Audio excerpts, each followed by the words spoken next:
Hello everyone, अब हम लोग देखेंगे डायमेंशन एनालिसिस का एप्लीकेशन क्या है। फर्स्ट एप्लीकेशन ये है कि to find a given set of physical quantity can be treated as a fundamental और नोट। मतलब कोई सेट दे देता था फिजिकल क्वांटिटी, हम लोग पढ़े हैं ऑलरेडी, तो क्या वो फंडामेंटल होगा या नहीं होगा, ये हम लोग कैसे चेक करते थे। वही डिटरमिनेंट में पुट करते थे, पहले मान लेते थे एक्स वाई जेड क्या है, कोई फिजिकल क्वांटिटी है जिसपे A1 A2 A3 B1 B2 B3 C1 C2 C3 ये सब क्या है, उस पे MLT पे पावर जितना है, ऐसा समझो। उसी को हम लोग डिटरमिनेंट में पुट करते थे तो कुछ न्यूमेरिकल वैल्यू आता था। अब न्यूमेरिकल वैल्यू आया तो कितना केस बनेगा, दो ही केस बनेगा, या तो इक्वल टू जीरो हो या फिर नॉट इक्वल टू जीरो। अगर इक्वल टू जीरो हुआ तो एक्स वाई जेड क्या होगा, नॉट फंडामेंटल फिजिकल क्वांटिटी।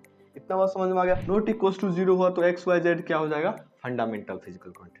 दूसरा मेथड क्या था, फॉर्मूला वाला, मतलब अगर आप फॉर्मूला में एक्सप्रेस कर दे रहे हैं वो तीनों सेट क्या होगा, फंडामेंटल नहीं होगा। अगर आप नहीं कर पा रहे हैं मतलब वो फंडामेंटल है। ये हम लोग ऑलरेडी पढ़ चुके हैं, ठीक। यहाँ पे वीडियो है, आप जरूर देख लीजिएगा। नेक्स्ट क्या है कि to find relation between physical quantity. इसका भी हम लोग नहीं करते थे कि जैसे टाइम पीरियड दे दिया, अब बोल रहा है कि एनर्जी और ये जी क्या है, acceleration due to gravity, P क्या है, प्रेशर। बोलता था कि इस टाइम पीरियड को इसके एक्सप्रेशन में लिखिए। हम लोग डायमेंशन फार्मूला का ही यूज करते थे। इसका जो डायमेंशन फार्मूला होता था इसके पावर में करके इस ABC का वैल्यू निकालते थे, यही तो करते थे ना। अब हम लोग नेक्स्ट देखते हैं डायमेंशन एनालिसिस का एप्लीकेशन क्या है। थर्ड क्या है कि to check given equation is dimensionally correct और नॉट। मतलब जैसे कोई आपको इक्वेशन दे दिया, ये करेक्ट है या नहीं करेक्ट है, ये भी आप चेक कर सकते हैं। कैसे, अगर उस तीनों का डायमेंशन फार्मूला इक्वल हुआ तो मतलब ये डायमेंशन मतलब फार्मूला करेक्ट है डायमेंशनली। इतना बात समझ में आ गया। अब कैसे, देखिए एस का डायमेंशन फार्मूला U2 का इक्वल होना चाहिए हाफ AT स्क्वायर, तीनों का क्या होना चाहिए, इक्वल।